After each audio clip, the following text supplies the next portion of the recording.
Hi, everyone, and welcome to this week's podcast featuring Hillcrest High School's STEM program. We're also going to have a segment with two of our students who are representing all students in Alvord on the Riverside County of Education Task Force that's going to prepare for next year and give us advice and guidance on how next year is going to look when we open school in the fall. So first of all, we're going to begin with the Hillcrest segment. So let me I'll introduce our students. We have Maya Delgado. Maya, say hi to everyone. Hello. We have Roseanne Katarchi. Roseanne, hi. And we have Jimmy Garay. Hello. Welcome, students, and thank you for joining me today. Also from Hillcrest High School, we have teacher Mr. Stephen Mason. Stephen, welcome. Hey, how are you guys doing? And we have Mr. Rob Schwant joining us as well. Good afternoon. Hello, everybody. And from UC Davis, where our STEM partner, we have Mr. Daniel Ryan. Daniel, thank you for joining us. And we have Dr. Harry Cheng. Dr. Cheng, thank you for joining us. And the two students that are going to be doing the segment after this segment, we have Frankie Henry from Hillcrest High School. Hi, Frankie. Hi. And we have Justin Esquivel from La Sierra High School. Justin, thanks for joining us. Okay, so you guys stand by. We will get to you in a little bit.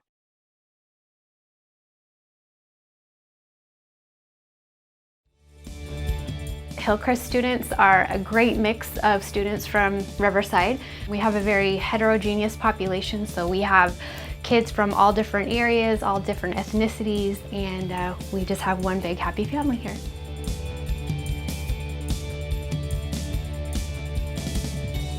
STEM gives kids a chance to learn coding in a mathematics environment that doesn't require them to use an elective.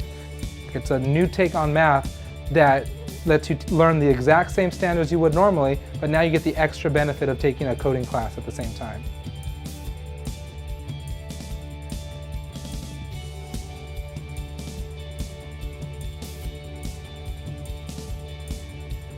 What makes math hard is getting kids to buy in. What STEM does, it helps to bridge that gap to engagement. Now we have that buy-in to make math just a little bit more fun, that it gets the kids just a little bit more willing to try something out, and that's what we really love about STEM. Our teachers can let the kids really see how you can apply math in the real world, and I feel like that's what STEM gives to our students.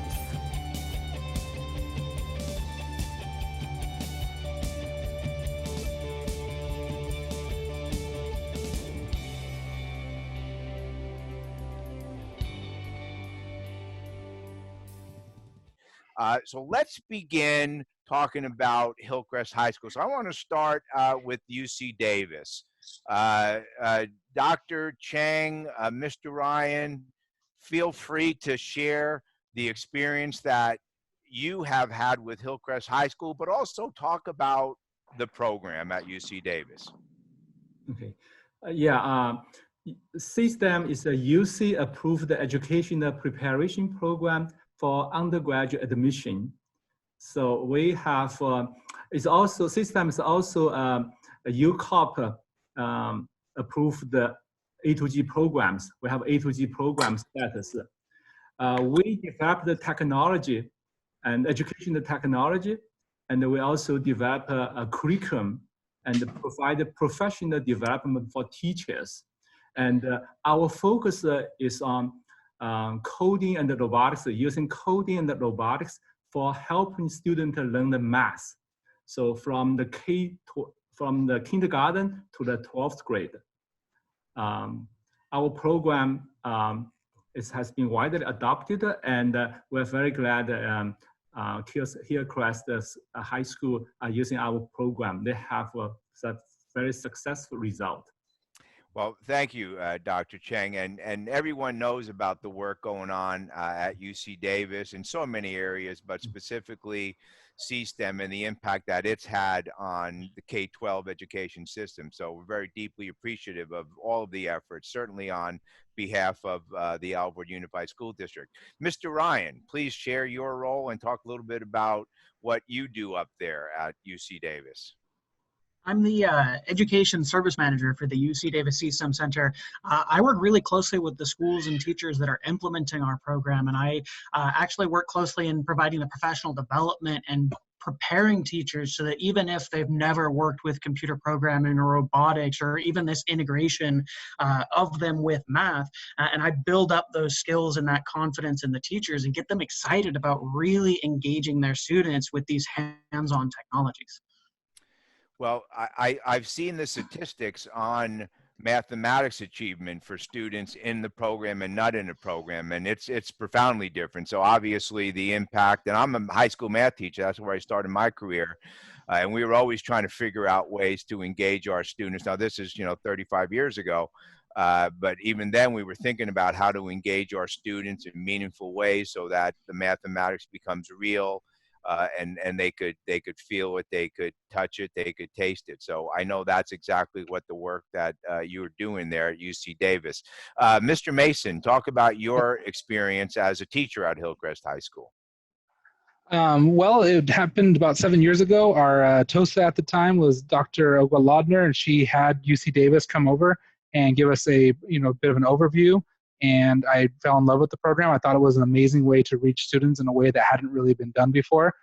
So I really kind of became the advocate for it. I really bugged our principal at the time, Ms. Jen Radica, to if they could bring it over. I was pretty persistent. She probably got tired of hearing from me, but the persistence paid off, and we were able to pilot it the following year in 2014, 2015. And then from there on, we've built our program. We're up to about 7 sections throughout IMs 1, 2, and 3 now. It's been a great program, and I really enjoy it.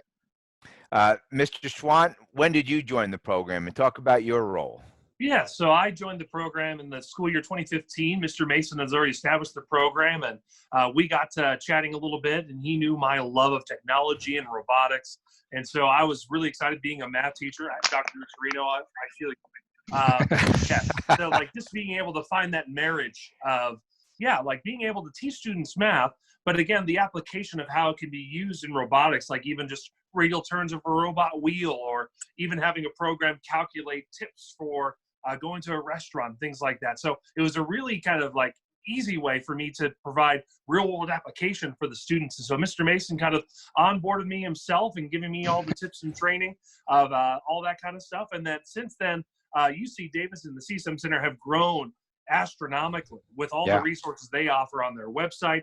They now have a new block programming language they offer on their website that during this distance learning period for Alboard, we've actually pushed our students to go to some of their learning enrichment activities there to use and to get engaged with robotics and with computer programming. And so, we actually just recently applied for a grant, and we will be refreshing our professional development for all the teachers in our district so that we can continue the great work that we're doing with UC Davis. Wonderful. Roseanne, let's start with you. Talk about the student experience. I loved it. I met most of my friends from being in robotics, and the amazing teachers like Mr. Mason, Mr. Schwant, like just helped me like grow as a student, and learning math and robotics was just amazing. Maya, what about you? I like that the course provided a kind of like a hands-on application. So in math, I'd used to be really with the question in my head on when will I ever use this in real life, and I feel like this program was able to let me use the math in the classroom and apply it to something I'd use, such as the coding. And then along with the teachers are really great, like Mr. Mason, Mr. Schwant, they helped guide me along the way for like 2 years, so I really enjoyed it. Jimmy, what about you? Oh, personally, me, like I got into the robotics program, but like when I was signing up for high school classes in middle school, and when I joined it, like I remember my first day doing robotics, I was like little by little typing one by one every single key to like try and program. But then after that, like I started like studying a lot better, and I started making notes a lot better. And I found it really fun programming like mathematical formulas into the program, be able to like solve really fast. And it was super fun. And like me personally, like the most fun I had was with the link bots in Mr. Mason's class. When we'd form the link bots and we'd make them like travel like the amount of distance that we wanted to, change their direction, make them go all over the place. Now, when you were all in middle school, how did you hear about this program? How did you happen into this program? Roseanne, let's start with you. The counselors had an option like to take integrated math 1 with robotics or without robotics. and then we would have a C-STEM thing, and we went to the school and they had like a robotics display, and that really convinced me to join the program. So you got excited just seeing the robots and just math being delivered in a different way. Yeah. And it delivered for you. You were happy with it. Yeah, it was my favorite classes, like my favorite experiences. And Maya, how did you get turned on to the program?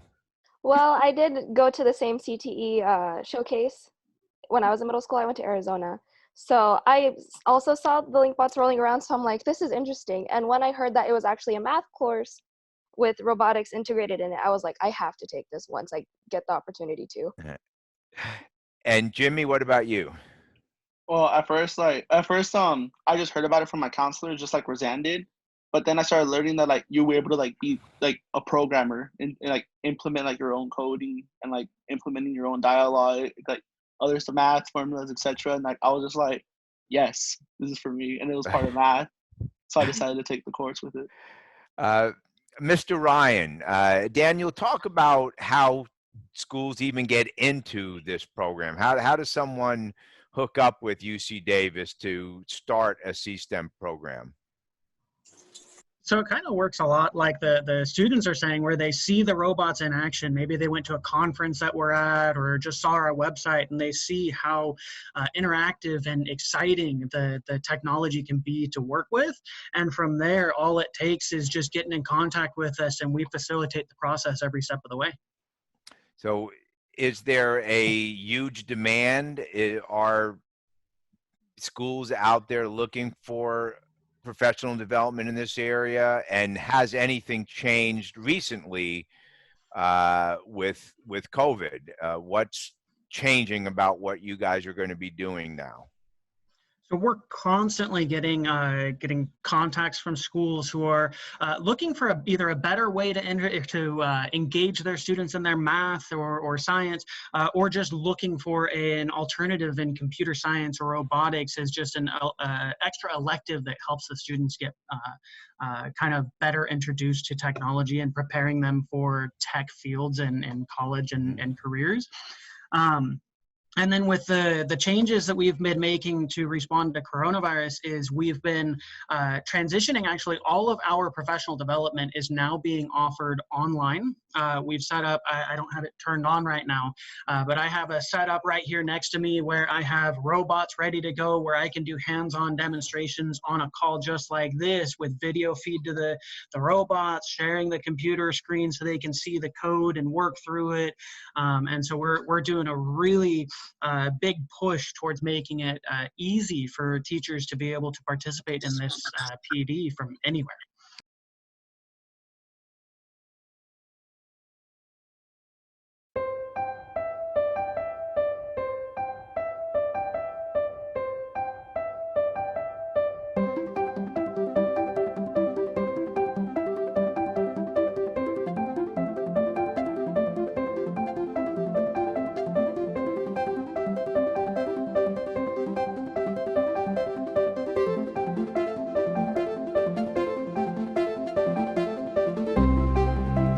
When I was younger, math wasn't super exciting because it was just another thing you had to do at school.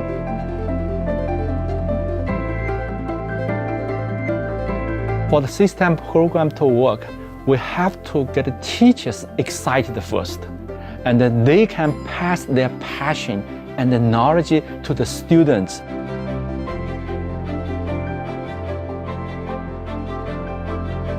Math is not just calculations. Math could be so much more. It could be patterns, and it could be statistical probabilities. It could be architecture, art.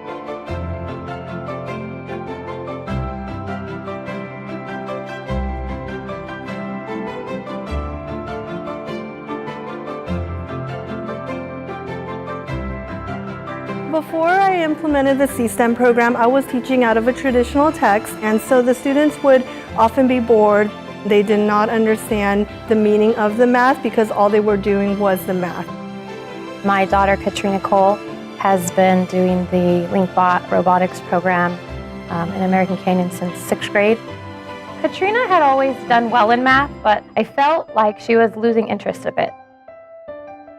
Everyone thinks that robotics is building robots, but it's really programming, and it's a way for you to do math, but you don't know you're doing math. They're learning all the 21st century skills in just doing robotics and using the STEM program.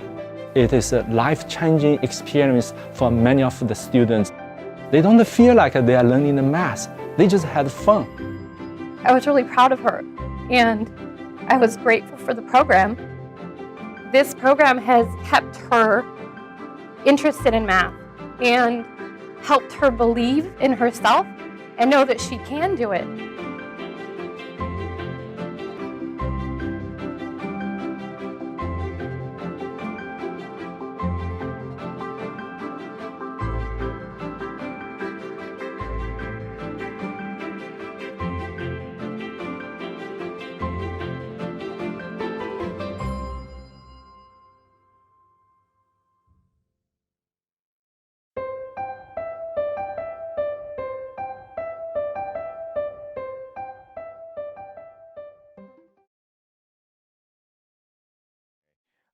Dr. Cheng, would you share how you learn mathematics yourself and how you have transitioned mathematics instruction? When we learn the math, it's really all the pencil and the paper.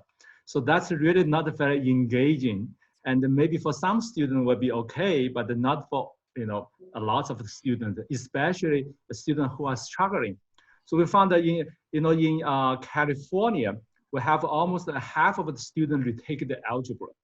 If you retake the algebra, according to the data from the LA Unified, 75% chance you'll fail again. So the student will fail again. The third time, fourth time, they need to drop out. So it's a huge issue. And so we need a very different way to engage student learning. That's what we have come this idea. It's almost like a decade ago. I said, hey, we need something fundamentally different, but using the robot.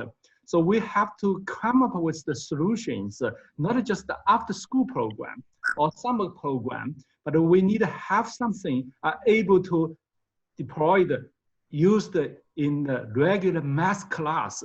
So that's very different than other math robotics program, because many of the robotics competition or programs are focused on the, for the student, also almost like self-selected. They're already interested in robotics or they want to go to the engineering. But our focus is really for students who are struggling, who does not really make sense of this abstract concept. So we're using this robot make this abstract concept very concrete.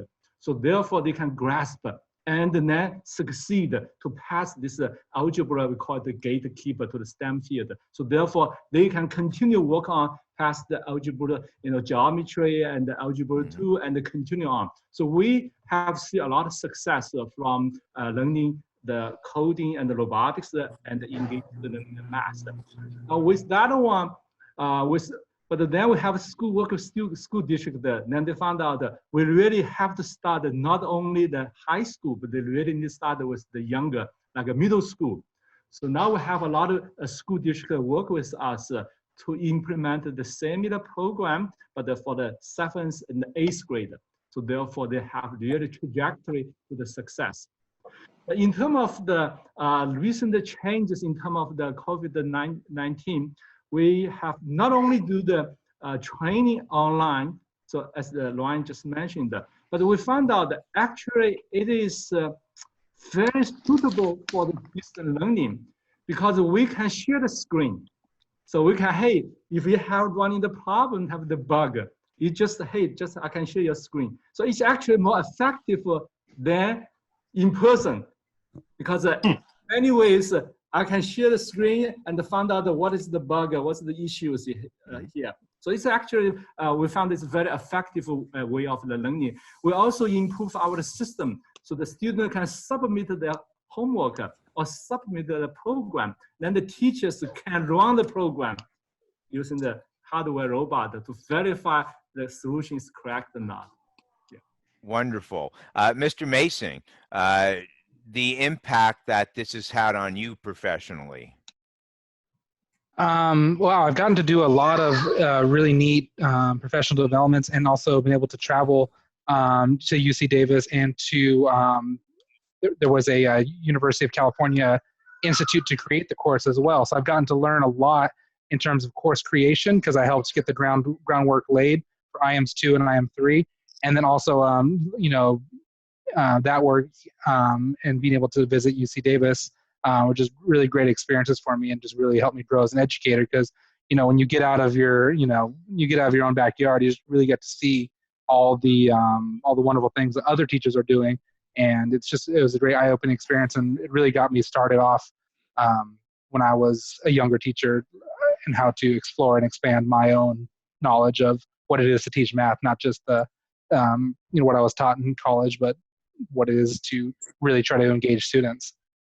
Right. So many of us math teachers, particularly old school, was very textbook driven, and this is pretty much the opposite of that. Mr. Schwant, what about you? What about the impact that this has had on you professionally? Right. So I remember growing up in school, exactly. I think you were trying to intimate that it's textbook driven.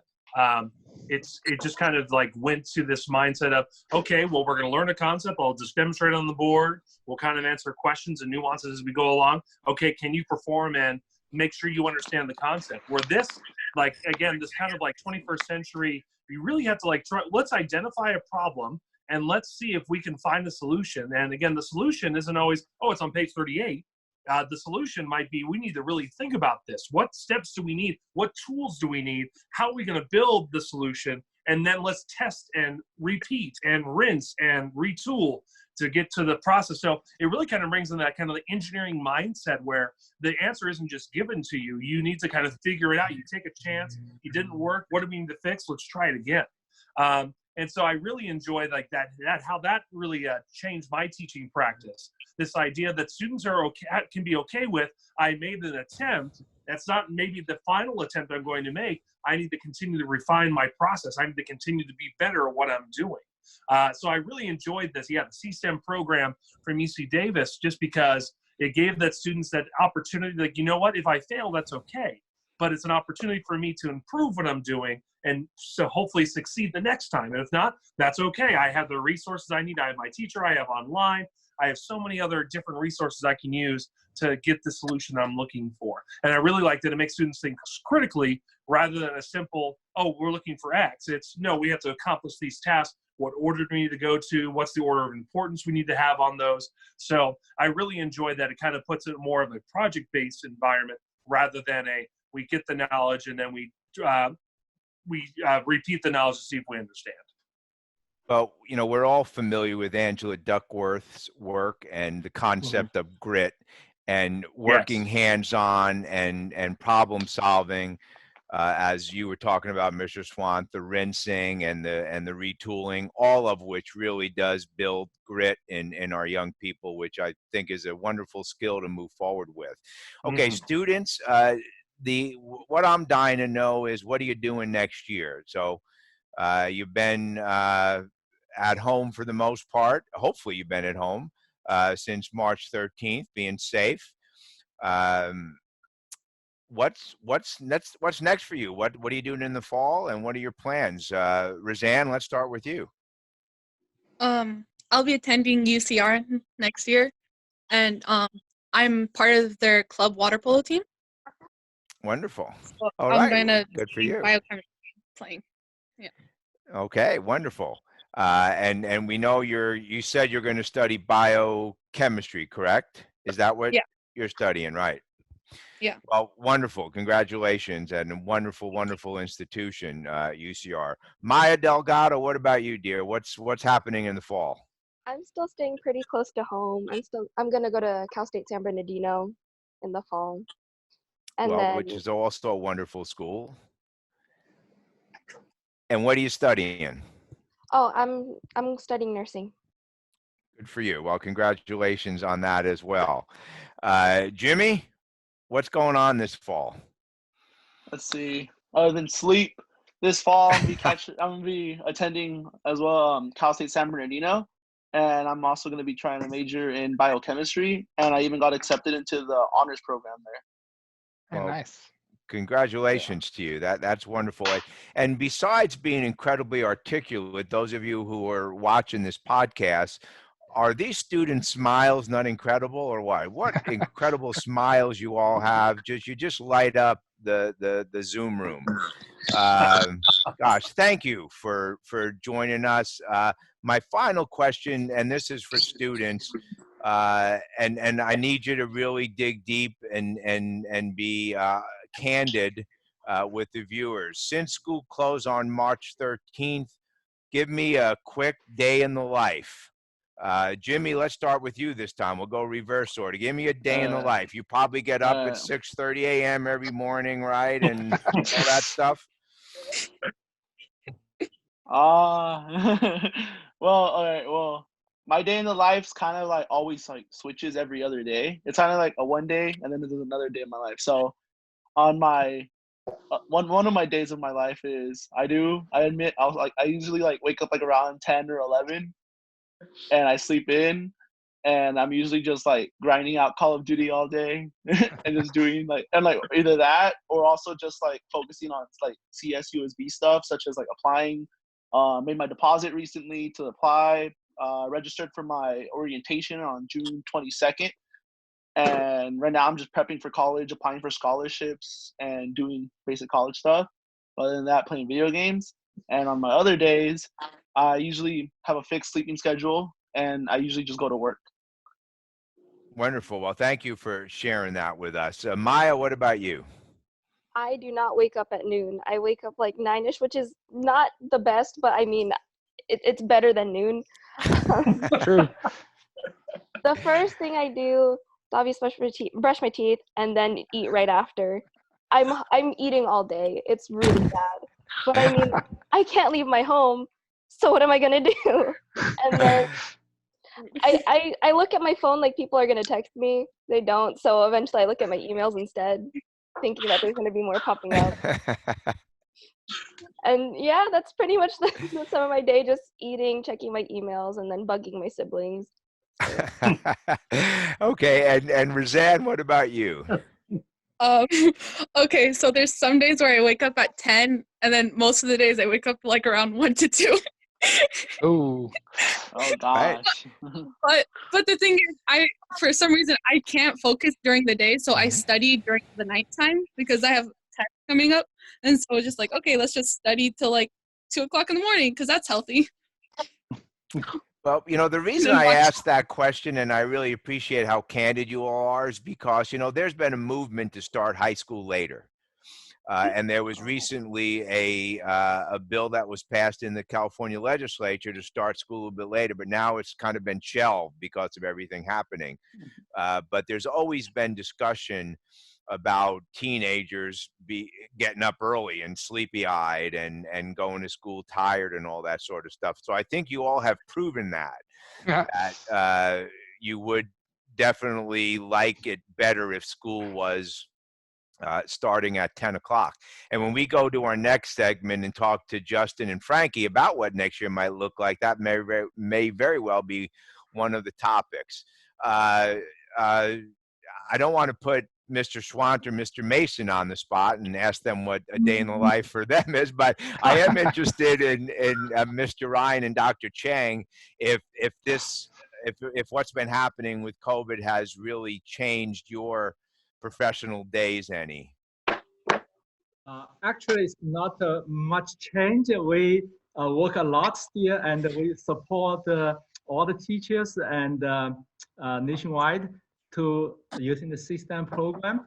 And we provide the professional development and do all the planning for the upcoming summer professional development. And we also improve our curriculum and get ready for the rollout in the summer training and in the fall adoption.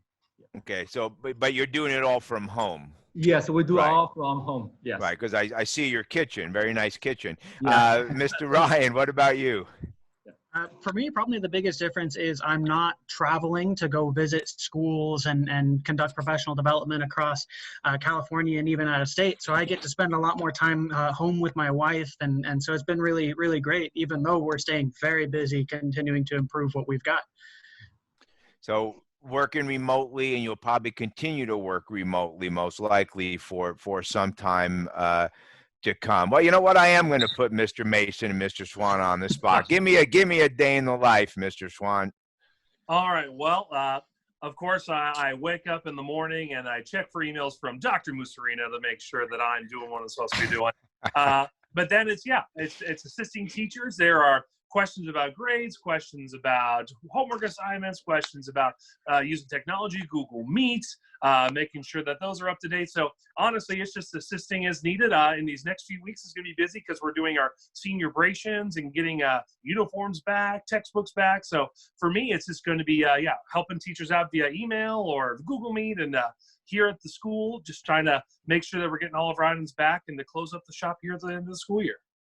And Mr. Mason. My days start off with me, posting an assignment and just waiting on bated breath for someone to ask the question. Usually, unfortunately, my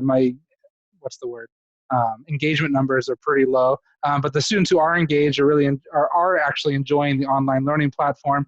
I've used a platform called CK12, which has a great interactivity with their notes and their web applets to really help bridge that gap and get the students some exposure to the curriculum. So I've been enjoying that, and I think the 50 some odd students that have been engaging with it are enjoying it, as much as they can be as well. And then grading those assignments, they have practice they have to do and notes they have to submit, and so I'm trying to keep them doing math work as best I could help as best as I can. But this has definitely been a new set of challenges that we've had to overcome, and making sure that every student has access. I'm really proud of the work that Alfred's done to make sure that we've done the best we can and put the ball in their court. So kudos to you, Dr. Musarino, on getting that headed up. Well, I appreciate that, Mr. Mason. Yes, we have really focused on ensuring that every child's connected, and I think we've done a great job of that. And we know as we look towards the fall that we're going to have to continue to do that work, because there's nothing more critical than equity and access and ensuring that all of our students have the opportunity to learn. So thank you everyone for joining me today. That was fun, and I hope you had fun as well. Students, Roseanne, Maya, Jimmy, thank you so much. Those $1 million smiles are going to take you very far, as well as your intellect. Great personalities, and wish you all well. We'll see you at our drive-through no contact graduation, which I'm happy that we're going to be able to do as well. You all stay healthy and be well. Thank you. Thank you. You too. Okay. All right. Thank you, guys. That was great. Dr. Cheng, Mr. Ryan, thank you so much for taking time out of your schedule. Students, you guys were awesome. Thank you for your candidness and sharing. Mr. Swan, Mr. Mason, thank you both. Hey, welcome back. We're now going to move on to the second segment of this week's podcast. We have Frankie Henry from Hillcrest High School and Justin Esquivel from La Sierra High School. Students, welcome, and thanks for joining the podcast. Thank you for having us. Well, you're very welcome. So what everyone needs to know, first of all, is that the both of you will be representing Alvord students on a county-wide task force that will include all 20 districts in the county. And that task force is going to be focused on preparing for the 2021 school year. There will be a variety of different people on that, from parents to teachers to administrators, to get a cross section. But students are really going to be the centerpiece of this task force. So obviously the student's voice is most critical and needs to drive our decision. So let's start with a decision that was made today by the Chancellor of Cal State University, who came out and announced that the fall semester for all 23 Cal State University campuses will be online. So it's going to continue, and I teach at Cal State Fullerton, so I have been teaching online this entire semester since about mid-March, and that's now going to continue throughout the fall. So knowing that, the likelihood that that may impact some of the decisions being made at the K-12 level remains to be seen, of course. So let's begin just with what your impression is of this experience you've had so far online, and whether or not you believe in the fall we could continue with a distance model, or if you have some other ideas of what it might look like. So Frankie, let's start with you.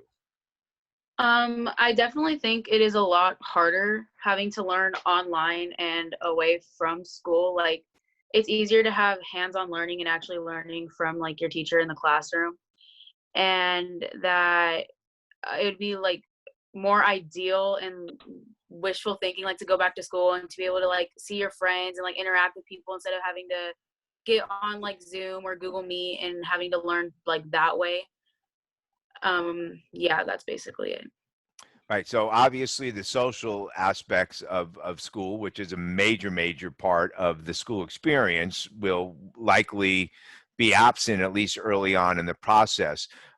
Justin, I know that you play football, you play fall sports, and I had a podcast a few weeks ago with the commissioner of the Southern Section, Mr. Rob Wygott, and they are very committed to ensuring that our students get to have a athletic experience this year, but obviously can only be done when it's safe to do so. So talk a little bit about what you're thinking about and the impact that that may have on you and many of your fellow student athletes as we look forward to the fall. Yeah, as I was told by my head coach that we might not be able to fully have our 10 season game, and that was unfortunate to hear, and it was unfortunate to some of our other teammates, because they really wanted to have that full athletic, football season for the fall. But we came to an understanding that with, we have the safety of others and the safety of our own families and everyone else, it's we came to see, like, we want that full experience, but where it's, if we only get those limited games to where we can still have that season, it's still greatly, appreciated that everything is done to give us that opportunity for that fall season. Well, what an incredible attitude. That's a great attitude, Justin. And I know, obviously, all of the fall sports will be put on hold. I encourage all student athletes to check out the podcast from April 29th, because we do address all of that and the potential to condense the seasons and start them when it's safe to do so, and have just a shortened season, but still do every sports. Of course, football is the most complicated of all those sports. When you consider everything that revolves around football, not to mention, of course, the crowds at football games. Okay, let's talk about the task force now. So they're going to be asking you for advice. They're going to be asking you what you suggest might be a successful model for high school students. Might it be a staggered schedule where you come in part of the day? The expectation is that everyone will wear masks, face coverings, of course, have fewer of you so that social distance could be observed. So what are some of the things you and your fellow students are talking about come fall that school might look like? We talk about that it'll most likely be like staggered or block schedule, where maybe you'll only go to 3 periods a day, like 3 periods one day and then the last 3 periods another day. And we think that, yeah, we're going to be wearing face masks, and it's obviously going to still participate in social distancing, so fewer kids in a classroom, so that we could still like get education but also still be safe and be able to like go home and ensure safety for our families and stuff like that. Right. So you envision coming to school kind of on a modified block schedule where Monday, Thursday, you have 3 of your classes, or that you have the other classes online every other Tuesday, Thursday, for example? Because you're talking about coming to school every day for part of the day, or just coming to school a couple times a week? Coming to school like part of the day. Okay, so come to school every day, but maybe for just a couple hours or 3 hours? Yeah. Okay. Um, what about lessening the number of students on campus each day so that there's so that social distancing can be observed? So do you say like half the students come early and half the students come late, at AM PM thing? I think that would work to ensure safety. It'd definitely be different and like harder to get used to, but I think throughout the year it would end up working itself out. And Justin, what about you? What are your thoughts and some of your friends' thoughts on what it might look like next year? A lot of my friends and thoughts that I've been having is that this fall, or at least this fall part, until things are insured, things are a lot more safer. That things will still, unfortunately, still be online. But like Frankie said, how things are into a block schedule. But I think that, kind of like how you said, where some people come early and some people come late, to have an effective safety measure for not only as us, but teachers and everyone else that's at the school. And I know that a lot of my friends do have trouble 100% clocking in when it's time for class or it's time for other learning measures. And so I think that safety-wise for the school, I think the whole block schedule between first, second, third period, or a switch in days as it is. So if, for example, both of your schools are similar size, so let's just say 1,500 for the sake of argument. So if we were going to have 750 students in the morning, 750 in the afternoon, class sizes cut in half in the interest of being able to social distance. Is that something that you believe is doable? Yes, I believe. Sorry, Frankie. I do believe that it is doable because things given to us as a way to ensure our safety, but also to ensure the learning process for students as they're going into the next level, as it is, sometimes in the beginning, as it's either it's review from the past or it's brand new stuff being given to them. Right. Frankie, what do you think? Yes, I definitely think it's doable. Like Justin said, like you're still like in the beginning, you're learning either review or brand new information, and it's going to be different and it's something new for everybody. Like no one's ever been through this. It's definitely a brand new situation, and it's just going to be a history lesson for everyone. Like that in the future, when we look back on this, it's going to be a crazy story to tell people, but it's definitely doable, and it will ensure safety for everyone's family, that like for the teachers, for the students, for the staff, for everyone. Well, I think, first of all, it's wonderful that you both have such an incredibly positive attitude and you understand that it's much bigger than school, right? It's much bigger than football. We're talking about people's lives and be sensitive to everyone's health. And obviously you would hate to think that there might be an outbreak of COVID at a school and then the impact that might have if students bring it home. So that's the purpose of this task force, is to think out loud, throw out ideas.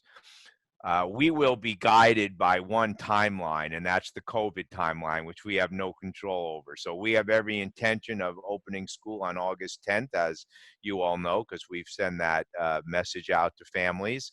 But that's going to depend on so many factors, so many different variables. Because we have to be able to control the variables. If we can't control the variables, we cannot put students and our employees at risk. and the impact that that could have on the public health. So there's so many different things to consider. And obviously, we also have to make sure that we have proper protective gear and the preventative equipment to be able to keep everyone safe. So there's a lot of factors involved. If the task force says, Justin, tell us if you were in charge, what you would do come August 10th, what would you answer? As opposed to how things are going to run? Well, let's just say that we don't know anything more than we know right now, but we have to make a decision as least to begin planning. And if we learn come late July, August, that we are unable to safely begin school as we expected to, we'll have to do something different. But if you had to make the decision today, knowing that it might change, what would your recommendation be for how school should start? My recommendation to the task force would be as continue to start online, but slowly progress into the change. So if we start August 10th and that school day, we're going to have to slowly bring in through progress from being at this high level expectation of doing schoolwork online and slowly starting to bring it into the expectation of going into the class and taking extra precaution as for our safety, because we would hate to have a spike in of COVID in the sense of the school or any sense of campus. And definitely having that start of online just to ensure the safety of each other, not only of everyone that is involved. Well said. Frankie? I definitely agree with what Justin's saying, but I feel like it had to be very they'd have to get strict, because like not obviously now like it's not mandatory for all kids to get online and do all the classes and everything, but it's really hard to like force people when you're at home, because like you can get distracted very easily, or you can it just like you get out of the way and you don't want to do the schoolwork, so you put off, and like you have to have a structure.